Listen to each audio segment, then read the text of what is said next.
Fala galera, beleza? Tudo bem com vocês? Rodrigão por aqui, espero que seja tudo certo por aí. Como prometido, hoje é o vídeo...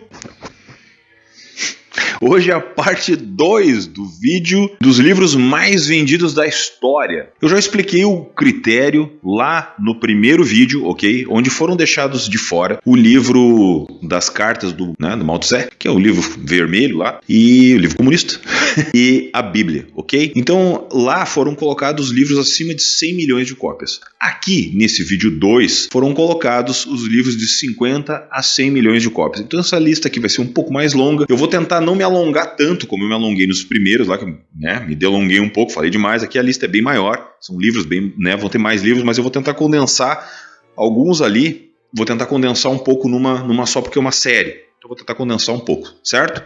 Então, antes de falar dos livros, se inscreve no canal, dê o joinha e compartilhe. Loja de camisetas, www.rodrigão1002.com.br, né?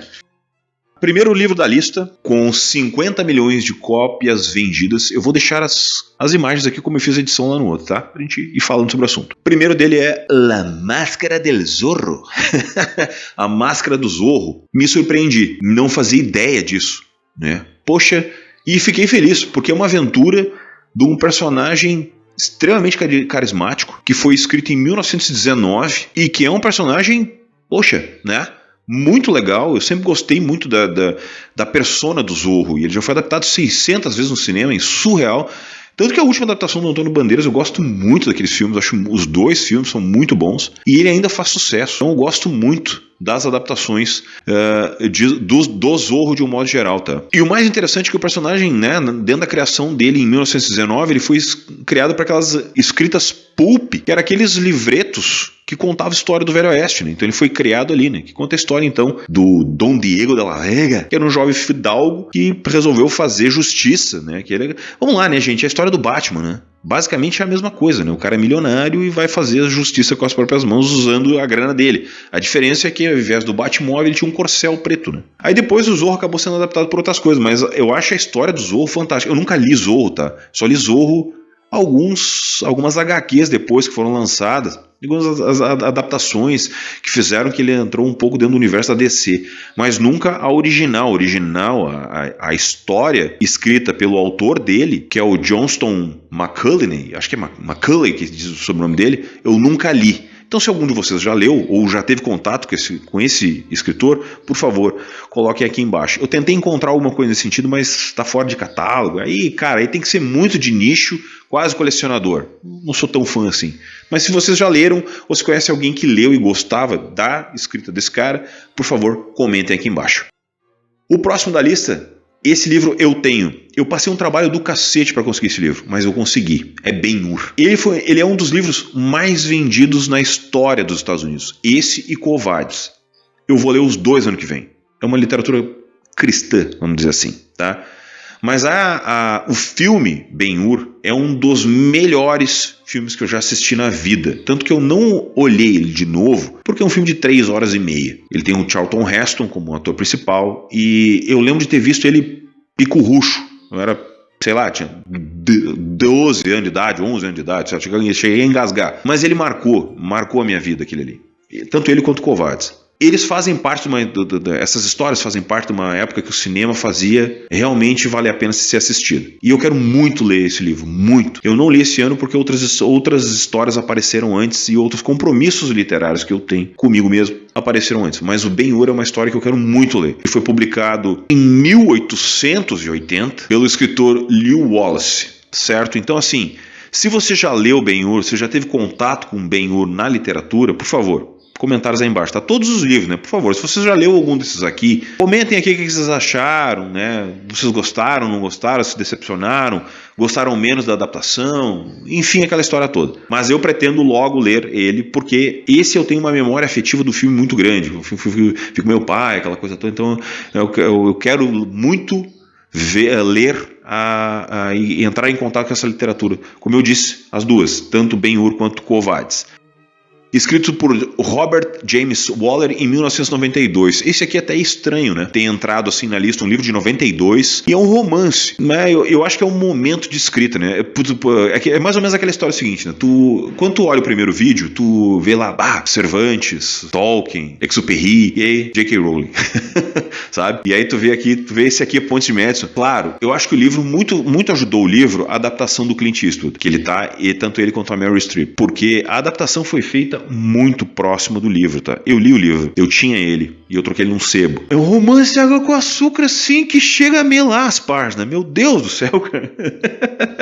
Mas eu acho que é um momento da literatura, porque, veja bem, em 92... quando ele foi escrito, um romance de uma mulher mais velha, com um cara mais velho, naquele contexto, né, de sentir aquela paixão de novo, sabe, aquela coisa, não é que nem hoje. Hoje é uma coisa normal, mas naquele momento, sabe, era muito difícil. Então acho que do jeito que foi desenvolvido, né, aquela coisa, e ele é um romance bonito, sabe, ele não é aquela mela cueca do cacete, sabe, tu fica... Leiam As Pontes de Madison, é bom. Quem gosta de romance é bom. Eu não sou muito de romance, sabe? Mas eu gosto, aquele ali especificamente eu gostei, achei legal. É um excelente livro e eu acho que a adaptação condiz com o livro. Clint Eastwood, né? Dirigindo, atuando, não tenho o que dizer. Não gosto muito da Meryl Streep, não é muito minha atriz preferida, mas acho que ela condiz com o papel também, certo? Escrito em 1955 por J.P. Donlevy, um safado em Dublin. Não conhecia o autor, não conhecia o livro, não sabia nada. Ai, que burro, dá 0 pra ele. Então, para não falar bobagem e não querer inventar uma coisa que eu não sei, eu escrevi. J.P. Donlevy cria essa mistura estimulante de humor e ironia, de exasperação sexual e profunda crítica que torna para sempre memoráveis os feitos de seus heróis. Dangerfield é a figura cômica patética, canalha e sublime, sórdida e pura, que nos revela ao mesmo tempo a grandeza e a miséria da condição humana. Isso é o que é o Safado em Dublin. Então assim, eu não sei.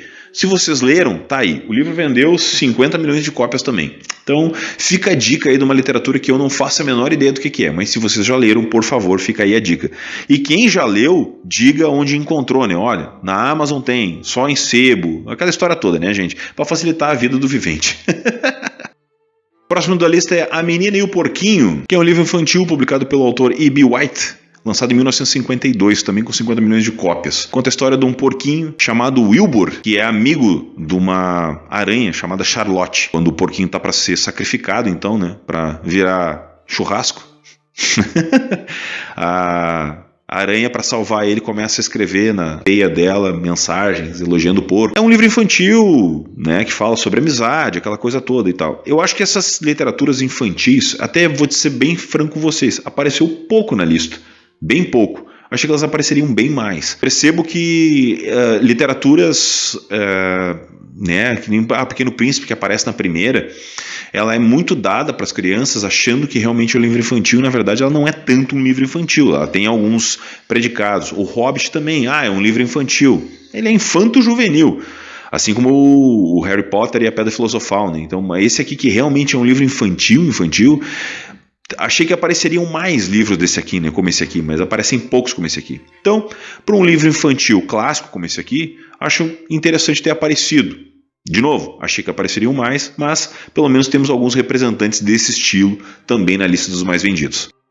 Esse aqui é o único desse estilo que aparece na lista, talvez pelo momento que ele foi lançado, porque ele foi lançado em 1976. É o relatório Haidt sobre sexualidade feminina. É um livro didático, bem no momento de libertação. É o livro certo, lançado no momento certo, no ápice de uma discussão. Entende? Não sei se com os meios de comunicação que a gente tem hoje, por exemplo, um relatório, um livro como esse faria tanto sucesso quanto esse aí fez no momento que ele foi lançado, entende? Mas eu acho que é legal a gente falar sobre isso para justamente poder entender o momento que a gente está vivendo, o momento que se viveu, porque são registros históricos, especificamente esse aqui. Também está na faixa ali dos 50 milhões de cópias vendidas. E o mais engraçado é que ele também é dos mais novos, né? Lançado nos anos 70, então quer dizer...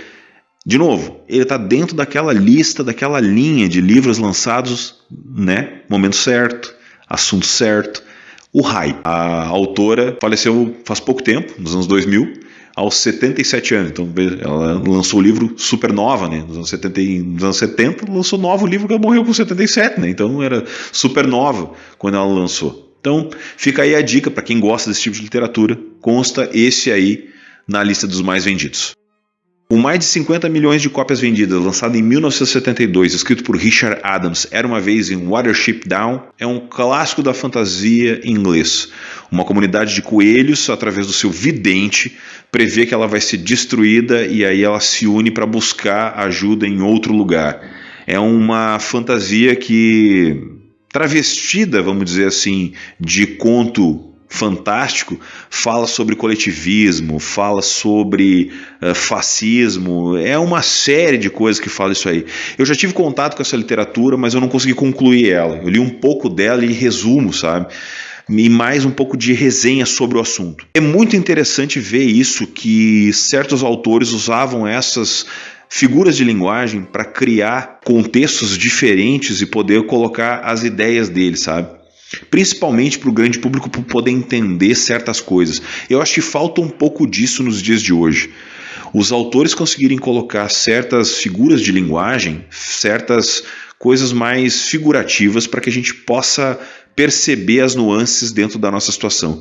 Então os caras querem ir muito direto ao ponto às vezes e esquecem que tu fantasiar um pouco e criar um mundo fantasioso às vezes se torna mais atrativo e tu consegue atingir um público maior. Aqui, por exemplo, utilizando os coelhos, as colônias, não sei o que e tal, tu consegue criar isso e tu com certeza te relaciona com o mundo. As pessoas vão com certeza entender as conexões, essas coisas todas. Então, fica a dica aí.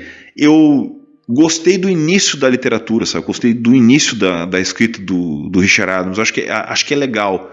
Quem teve contato ou quem já leu, por favor, diga aqui embaixo, tá? Eu ainda pretendo adquirir isso aqui. Mas, de novo, só edição, não sei o que, de R$1 milhão lá e coisas de sebo. Então, o dia que eu encontrar num sebo, com certeza eu vou adquirir ela para ler. Próximo da lista é um dos queridinhos da literatura de espionagem, escrito em 1975 pelo Jack Higgins, A Águia Pousou. É um clássico da literatura. Eu sou bem suspeito em falar sobre literatura de espionagem porque o meu background inteiro de leitor, de adolescente é esse aí, né? É Tom Clancy, é Jack Higgins, é JMC, meu negócio era essa pegada aí. E aqui o Higgins imagina um golpe dos nazistas para sequestrar o Churchill. Eu tenho esse livro, não li ele ainda, tá lá guardado. Então, não sei se não vou encaixar ele na literatura. Porque, sabe aqueles livros que você tem, guarda ele com carinho, mas ainda não conseguiu encaixar na literatura? Pois é. Mas é quando tu lê a premissa, que era um golpe ao contrário, porque tu normalmente vê aquela história seguinte, né? As façanhas do exército, dos bonzinhos, né? Pegando os nazistas, né? Mas não ao contrário, né? Não os nazistas querendo fazer um negócio, né? E segundo consta, 50% do que o Higgins escreveu ali é verídico, né? Basta a gente entender o que é verídico e o que é da cabeça dele. Então ali tem aquelas jogadas que ele foi fazendo na literatura para poder contrapor com o que é fato e o que não é. Quem faz muito bem isso é o Follett, tá? Ele pega fatos verídicos, personagens, e bota personagens fictícios juntos e cria aquele universo, cria a trama e vai jogando e deixa o cara bem maluco. Acho que o Follett faz muito bem isso. A Águia Pousou é um dos próximos livros que eu pretendo ler e fiquei muito feliz que um desses livros esteja junto dentro dessa maravilhosa lista dos livros mais vendidos da humanidade.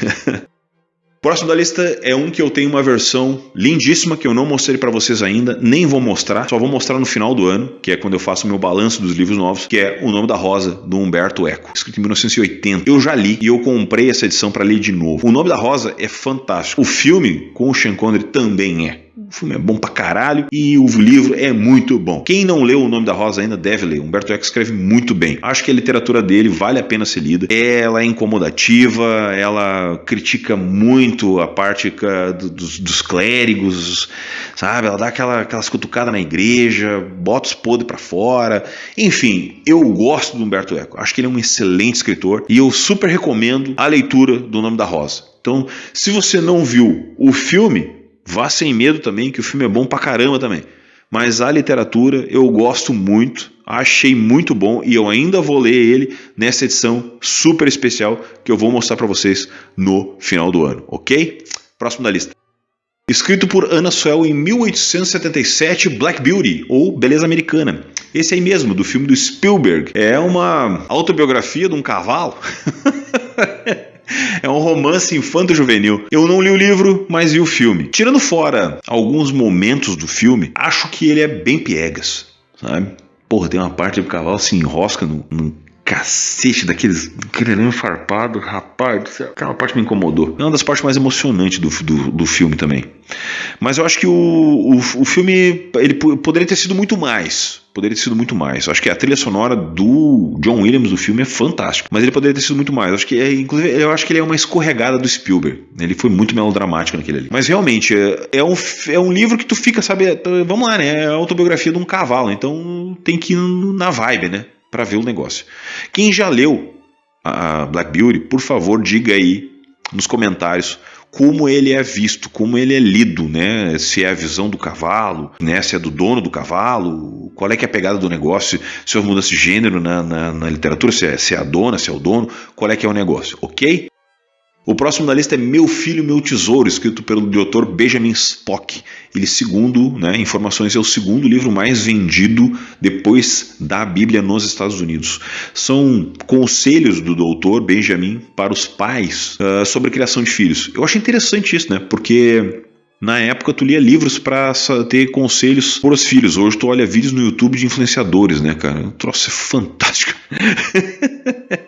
Ele foi publicado originalmente em 1946 e traduzido para mais de 20 línguas. No livro, o doutor dá dicas, né, de cuidados básicos com o bebê. Eu acho legal isso porque é o seguinte, ó, eu sei por mim, tá? Quando tu tem filho, tu acha que ele vai quebrar, né?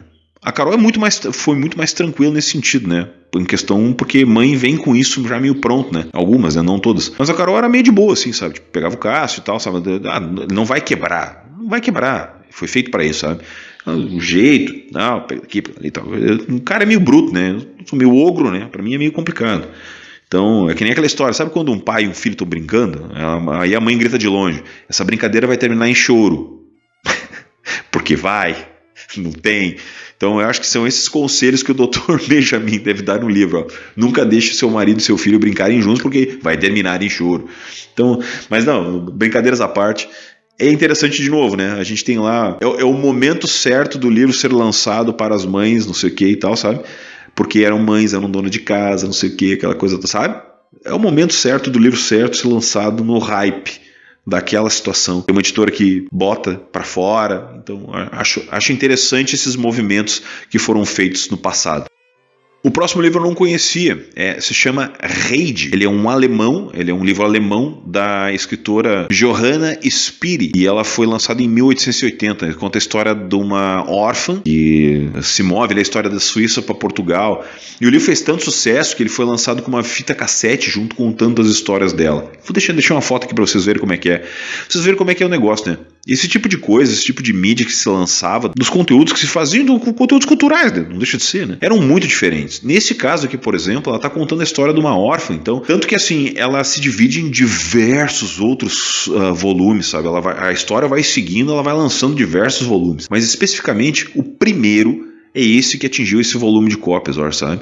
E aí os outros tem, tanto que tem continuações que a própria autora nem concorda. Ela realmente, a minha a Heidi é a primeira, as outras, sabe? Porque depois dentro das pesquisas eu fui vendo isso, sabe? Que ela, nem todas eu concordo, não sei o que e tal. Mas é muito legal isso porque é uma literatura singela, porque ela foi abandonada pela mãe, daí no fim ela acabou ficando com o avô, que é um cara ranzinza pra caramba, não sei o que, mas tudo isso vai se desenvolvendo dentro da história.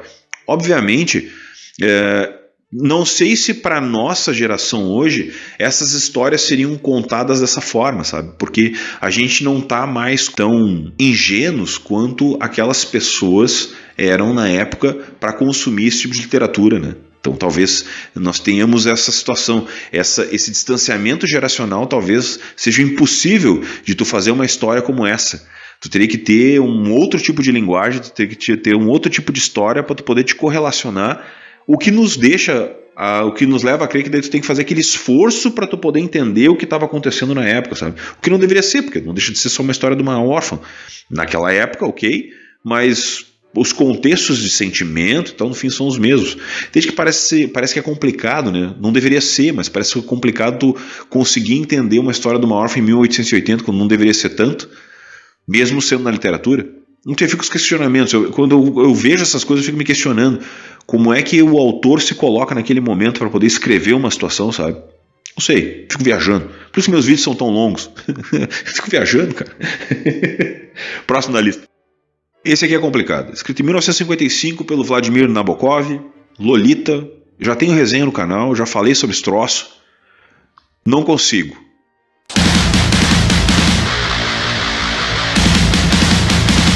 Pode falar o que quiser, os babadores de ovo de Nabokov pode chegar aqui e me... Foda-se, não gosto, não gostei e ninguém vai mudar minha opinião. Detesto, detestei, achei livro de pedófilo. Azar, não tô nem aí. Fiquem com a opiniãozinha de vocês do cara. Tchau. Passado o momento, velho reclamão. Vocês achavam que não ia ter mais isso aí, né? Próximo na lista é o 100 anos de solidão do Gabriel Garcia Marques, que contempla a história, basicamente, de 7 gerações, se eu não me engano, de família, né? Segundo as informações, enfim, ele é a segunda obra mais importante da literatura hispânica. Confesso para vocês que eu já peguei na mão umas 50 vezes para comprar, já olhei e tal, mas não sei. Eu acho que se fosse para escolher entre o 100 anos de solidão, apesar de não ter nada a ver uma coisa com a outra, tá? Mas se eu tivesse que escolher entre o Gabriel Garcia Marques ou encarar os Don Quixote, eu pegaria o Don Quixote. Eu acho que eu não conseguiria ler o 100 anos de solidão. Não sei. Já me disseram que Gabriel Garcia Marques é muito complicado. Talvez um dia eu encare. Mas eu tenho tantas outras coisas para ler, então não me vejo encarando ele, tá? Pelo menos não num curto espaço de tempo. Nesse momento agora eu não me vejo. Quem já leu, por favor, diga se gostou e se realmente é tão bom quanto dizem. Ou se você realmente gostou tanto quanto imaginou que ia gostar, até pra gente ter um parâmetro aqui, ok? Aqui nós vamos dar um salto de 5 livros, em sequência, porque são 5 livros de uma mesma série, tá? Em sequência, de baixo para cima. Depois de 100 anos de solidão, Harry Potter e as Relíquias da Morte, com 50 milhões de cópias, Harry Potter e a Ordem da Fênix, Harry Potter e o Cálice de Fogo, Harry Potter e o Prisioneiro de Azkaban e Harry Potter e a Câmara Secreta. Todos os livros do Harry Potter entraram na lista dos mais vendidos. Todos os livros. O primeiro entrou lá na lista dos mais vendidos. Da lista dos mais vendidos mesmo, né? Dos 9 primeiros. E esses aqui ficaram em sequência aqui. Então, assim, o Harry Potter e a Câmara Secreta com 60 milhões e ali dali para baixo entre 50 e 55 milhões. É surreal o que a J.K. conseguiu fazer. Estou resenhando os livros, né? Então eu não preciso falar nada sobre eles. Tá saindo agora nos próximos dias a resenha, se já não saiu, a resenha do Harry Potter e o Cálice de Fogo. Vocês sabem que eu estou lendo eles, estou adorando a leitura. Não tem muito o que dizer, Harry Potter é Harry Potter. Quem não leu tem que ler. Quem já leu mais de uma vez. É fantasia, dá boa. E como eu já disse outras vezes, por mais que as pessoas tendem a dizer que é juvenil, que é pueril, que não vai sobreviver ao tempo, está aí se mostrando mais uma vez que vai sobreviver ao tempo e que vai ser lembrado e vai ser um clássico da literatura daqui a 50, 100 anos. Vamos, só o tempo dirá. Eu não sei, eu vou estar morto até lá, então quem ficar vendo os vídeos do Rodrigão aí depois vem aqui nos comentários e diga se eu estava certo ou não. Pô, vindo além para ver a memória. Então aqui a gente deu um salto de 5 livros. Então agora nós vamos para os últimos da lista. O próximo livro chato, mais chato, O Apanhador no Campo de Centeio. Esse aqui é mais um daqueles livros que, cara, eu não sei, eu acho que ele foi lançado no momento certo, né?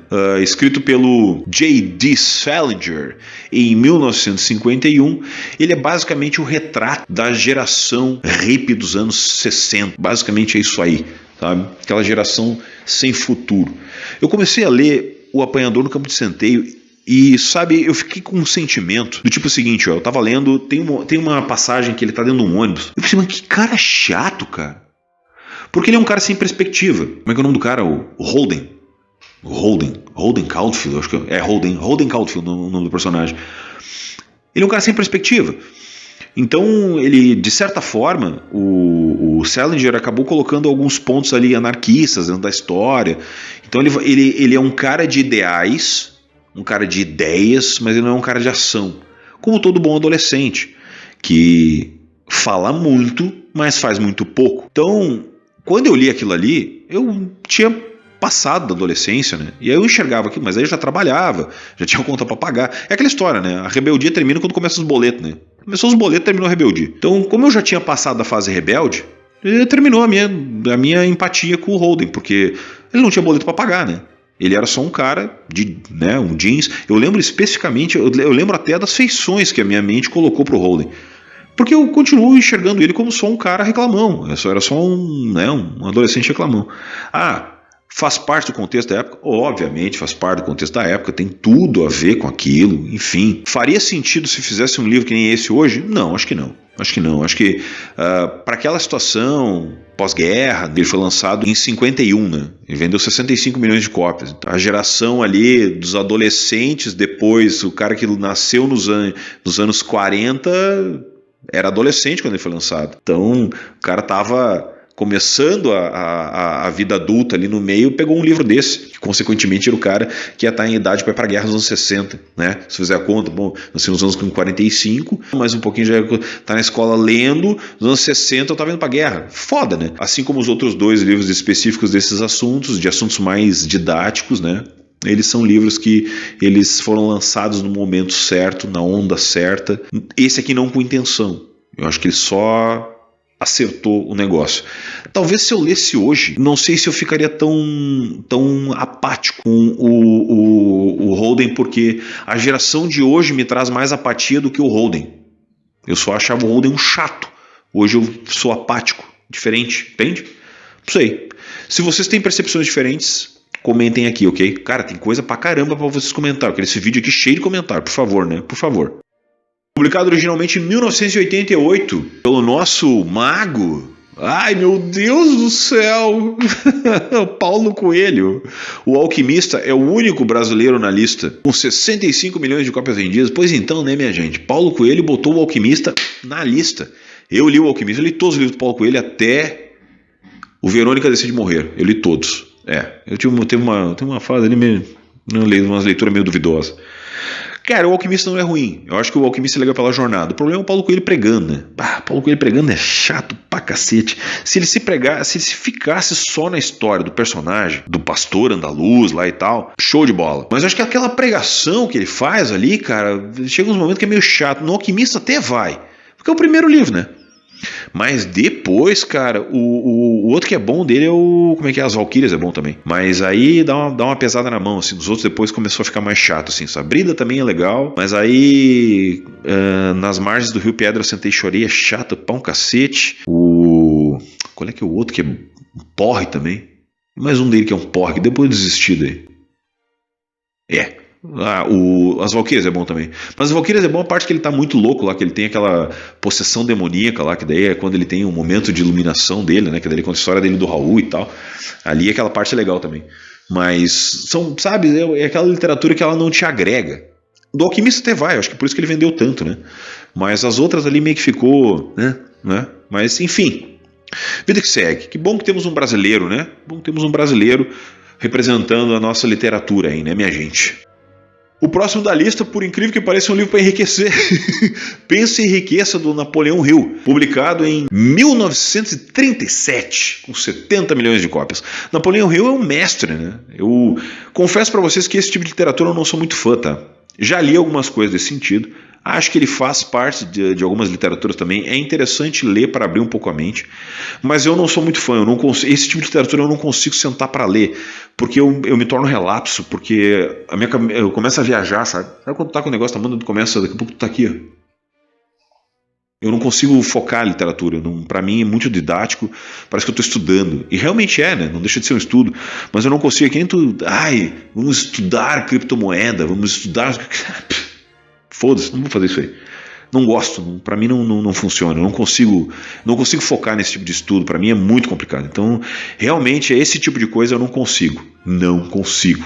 É muito difícil. Então, Napoleão Hill é o terceiro da lista agora. Chegamos finalmente agora no top 3. Faltam só mais 2 livrinhos pra gente finalizar. E quem já leu esse tipo de livro, porque eu acho que o Napoleão Hill ele tem uma pegada mais leve. Tanto que ele tá aí, né, na lista, né? Tá aí na lista. Ele tem mais livros dele que ainda faz sucesso dentro desse mercado de mindset, de enriquecimento, né? Eu não concordo muito com essas coisas, mas eu acho que ele faz com que tu abra a cabeça e enxergue certas coisas diferentes, né? Eu acho que esse é o melhor de tudo. É se tu pegar... Porque assim, ó, eu tenho um livro aqui desses aí que eu li que é dos hábitos, né? Eu vou deixar a capa aqui. Que eu achei muito legal ele. Porque ele te traz um know-how diferenciado. Ele vai mostrando algumas coisas diferentes de coisas que tu poderia fazer para tu entender como é que funcionam os hábitos. Então, ele é mais elucidativo do que necessariamente um livro que tu vai ficar aprendendo, sabe? Então ele vai mostrando certas nuances de coisas que tu pode, sabe, melhorando, sabe? Porque daí tu vai aprendendo como é que funcionam as coisas. E esse é o tipo de coisa que eu gostei, que eu até acho interessante, mas é aquela literatura que tu lê um capítulo, vai ler depois, 2 semanas depois, outro capítulo, porque elas não precisam necessariamente se relacionar uma coisa com a outra. Então aí é mais uma literatura para tu ir abrindo a cabeça, sabe? Então fica a dica aí. O próximo da lista, então, o segundo da lista, por incrível que pareça, minha gente, agora vai ter gente que vai torcer o nariz e ficar muito brabo, o Código da Vinci, o Código da Vinci do Dan Brown, ai meu Deus, o Dan Brown é só falando de bolo, ui. O Código da Vinci foi uma puta jogada de marketing, o Dan Brown é muito bom nisso, cara, ele criou uma teoria da conspiração mundial, ele criou o vírus chinês da literatura. É impressionante, cara. Eu lembro quando saiu esse livro, eu li ele em duas noites, eu acho que eu li aquela bosta, porque não consegue soltar aquele inferno. Nunca vi. Mas realmente, o cara criou um troço muito absurdo e todo mundo acreditou naquilo. É impressionante, cara. Todo mundo acreditou naquilo. Se ele dissesse no livro que tu tinha que usar máscara, tava todo mundo usando máscara. Todo mundo que lê esse livro, no outro dia tava saindo de máscara. É impressionante, o cara fez um troço muito legal. Mas enfim... Eu já li outros livros do Dan Brown, acho a trama do Anjos e Demônios melhor, a trama do Anjos e Demônios melhor, o plot mais interessante, mas a correria do Código da Vinci, as pistas, sabe, é muito, sabe, te deixa na tensão, cara, tu sai correndo, tipo, parece que tu tá correndo junto com o Robert Langdon, tanto que ele criou o personagem e manteve ele em outros livros, sabe, pra mim, que já li 4, acho que eu já li 4 livros dele. Não, 3, sei lá, foda-se também. Mas o último que eu li agora foi o Inferno e pra mim chegou. Chegou porque não dá mais, cansei. Mas, cara, sabe, é um bom personagem. Cansou, mas é um bom personagem, sabe? Eu acho que ele se propôs... Se fosse coisas menores, sabe? Porque o Robert Langdon agora começou a resolver coisas globais, né? O Inferno, por exemplo, foi coisa global. Ele tava com um vírus global. Aí, cara, não dá, né? Não tem como levar a sério aquele cara. Mas quando tava coisas relacionadas especificamente ao Vaticano ali e tal, matar coisinhas, ali é legal. Ali é show de bola. E o último da lista é ninguém mais, ninguém menos que o mestre C.S. Lewis, com o primeiro livro das Crônicas de Nárnia, lançado em 1950, com 85 milhões de cópias, O Leão, o Guarda-Roupa e a Feiticeira. Eu tenho as crônicas inteiras aqui numa edição completa, com todos os livros, que eu pretendo ler também logo. Eu li a primeira vez, acho que os 3 primeiros. Depois eu meio que abandonei aquilo ali, porque eu não estava no momento de ler aquilo ali, mas eu pretendo voltar.